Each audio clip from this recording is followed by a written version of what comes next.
ಮಾಡ್ತಾ ಅಭ್ಯಾಗತರಾಗಿ ನನ್ನ ಜೊತೆ ವೇದಿಕೆಯಲ್ಲಿರುವವರು ಬೆಳ್ಳಿತೆರೆಯ ಬೆಳಕನ್ನು ಮೀರಿ ಕನ್ನಡ ಸಂಸ್ಕೃತಿಯ ಮೌಲ್ಯಗಳನ್ನು ತಮ್ಮ ಬದುಕಿನ ಮೂಲಕ ಪ್ರತಿನಿಧಿಸುವಂತಹ ಇವರು ಕಲೆಯನ್ನು ಕೇವಲ ವೃತ್ತಿಯಾಗಿ ಅಲ್ಲ, ಸಮಾಜದ ಸಂಸ್ಕಾರ ಯಾತ್ರೆ ಅಂತ ಅರಿತು ಬದುಕಿದಂತಹ ಅಪರೂಪದ ಸಾಧಕಿ, ಶೋಧಕಿ, ಕರ್ನಾಟಕ ಚಲನಚಿತ್ರ ಮಂಡಳಿಯ ಅಧ್ಯಕ್ಷರೂ ಆಗಿರುವಂತಹ ಶ್ರೀಮತಿ ಜಯಮಾಲಾ ಅವರು.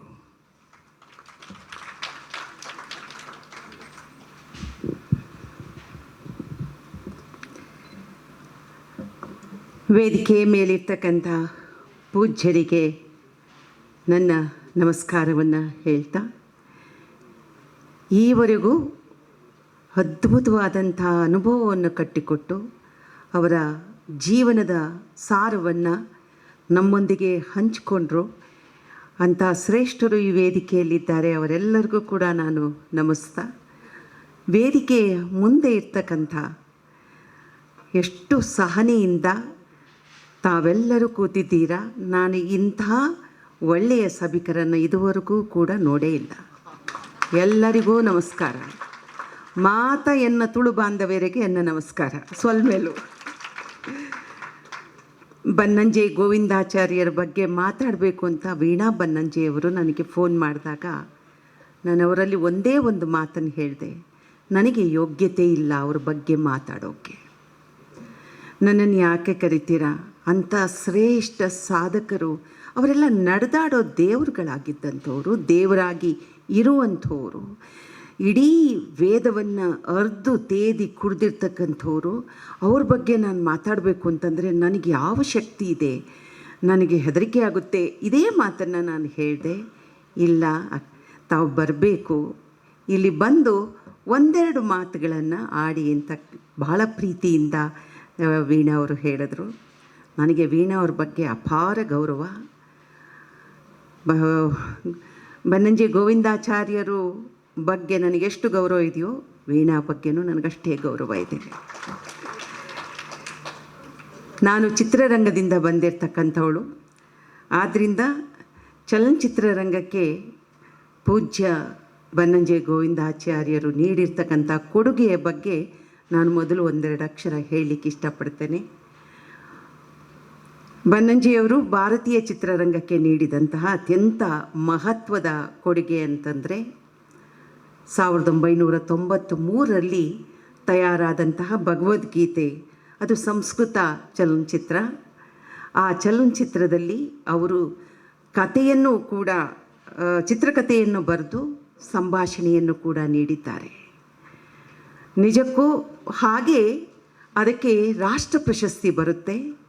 ಆ ರಾಷ್ಟ್ರ ಪ್ರಶಸ್ತಿ ಪುರಸ್ಕಾರ ಇಡೀ ಭಾರತಕ್ಕಲ್ಲ, ಇಡೀ ದೇಶಕ್ಕೆ, ಪ್ರಪಂಚಕ್ಕೆ ಹೋಗುತ್ತೆ.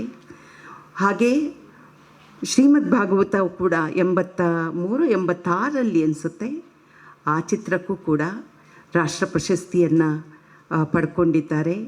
ಚಿತ್ರರಂಗಕ್ಕೆ ಅವರ ಕೊಡುಗೆ ಅಪಾರವಾದಂಥ ಪಾಂಡಿತ್ಯದಿಂದ ಭಗವದ್ಗೀತೆ ಮೂಲಕ ಅವರ ತಾತ್ವಿಕ ಸಂದೇಶವನ್ನು ಯಾವುದೇ ವ್ಯತ್ಯಾಸ ಇಲ್ಲದೆ ಸಂಸ್ಕೃತದ ಸೊಗಡಿನೊಂದಿಗೆ ಇವತ್ತು ತೆರೆಗೆ ತಂದಂಥವರು ಈ ಚಿತ್ರದ ನಿರ್ದೇಶಕರು GV ಅಯ್ಯರ್ ಅವರು.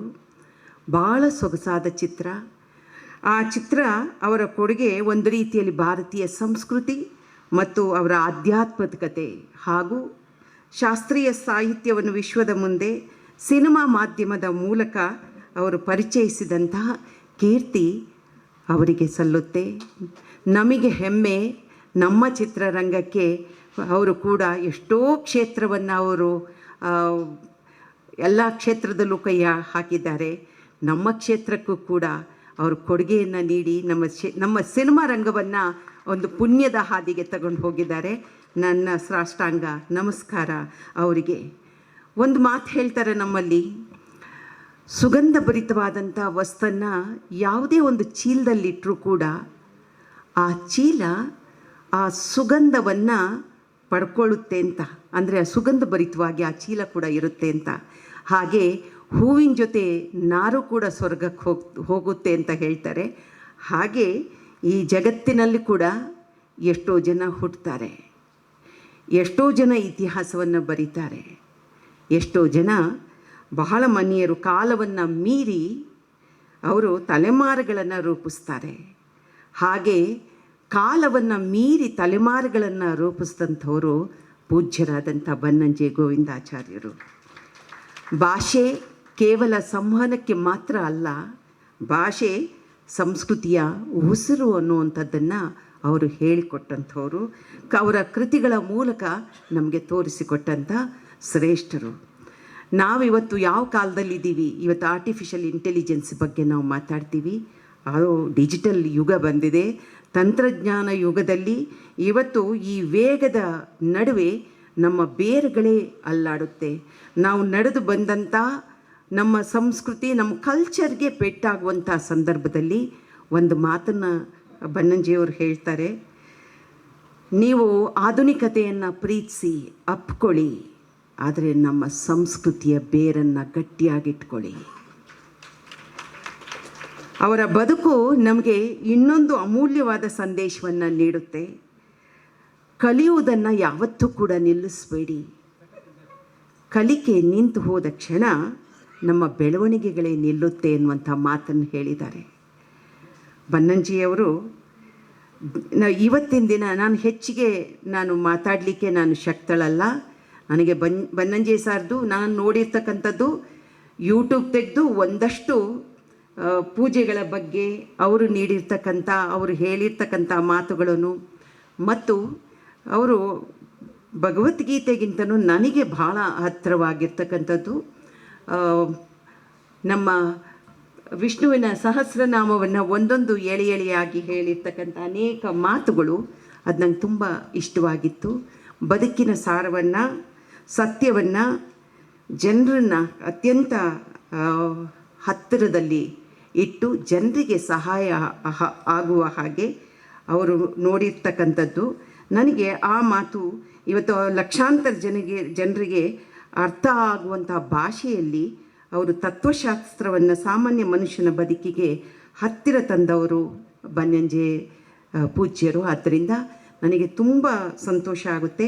ಅವರು ಸಂಸ್ಕೃತಿಯನ್ನು ಕಾಪಾಡೋದು ಮತ್ತು ಮುಂದಿನ ಪೀಳಿಗೆಗೆ ಅವರು ಅದನ್ನು ಹಸ್ತಾಂತರ ಮಾಡಿ ಸಂಸ್ಕೃತಿಯನ್ನು ಉಳಿಸಿ ಬೆಳೆಸಿ ಅಂತ ಹೇಳಿರ್ತಕ್ಕಂಥದ್ದು, ಜ್ಞಾನದ ಬಗ್ಗೆ ಹೇಳಿರ್ತಕ್ಕಂಥ ಅಂಥ ಆಚಾರ್ಯರು ಇವತ್ತು ಅವರ ಜ್ಞಾನಕ್ಕೆ, ಅವರ ಮಹಾನ್ ಋಷಿ ವ್ಯಕ್ತಿತ್ವಕ್ಕೆ ನಾವೆಲ್ಲರೂ ಕೂಡ ಒಂದು ದೊಡ್ಡ ನಮನವನ್ನು ಸಲ್ಲಿಸೋಕ್ಕೆ ಇಷ್ಟಪಡ್ತೇನೆ.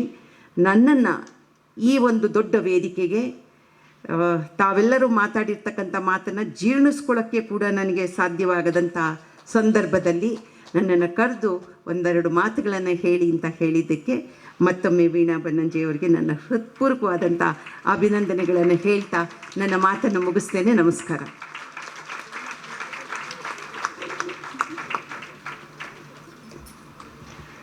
ಮೇಡಮ್ ಅವರ ಶ್ರೀಮುಖೋದ್ಗೀತವಾದ ಹಲವು ವಚನಗಳನ್ನು ನಾವು ಆಲಿಸ್ತಾ ಇದ್ದವು. ಅವರು ಹೇಳ್ತಾ ಇದ್ದರು, ಇದು ನನ್ನ ಮಾತಲ್ಲ, ವೀಣಕ್ಕನ ಮಾತು. ಅವ್ರು ಹೇಳ್ತಾ ಇದ್ದರು, ನನ್ನನ್ನು ಯಾಕೆ ಇಲ್ಲಿ ಕರೆದಿದ್ದಾರೆ ಅಂದರೆ ಊರು ಸಂಬಂಧ ಅಂತ. ಆ ಊರು ಅಂದರೆ ಸಂಸ್ಕೃತದಲ್ಲಿ ತೊಡೆ ಎನ್ನುವ ಅರ್ಥವಿದೆ.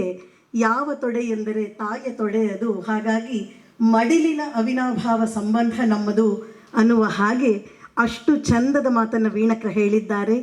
ಈ ಪ್ರೀತಿ, ಈ ಪ್ರೇಮ ಅವಿಚ್ಛಿನ್ನವಾಗಲಿ. ಅವರ ಉಪಸ್ಥಿತಿಗೂ ಅವರ ಮೌಲಿಕ ನುಡಿಗಳಿಗೂ ಮೇಡಮ್ ಅವರಿಗೆ ಧನ್ಯವಾದಗಳನ್ನು ತಿಳಿಸ್ತಾ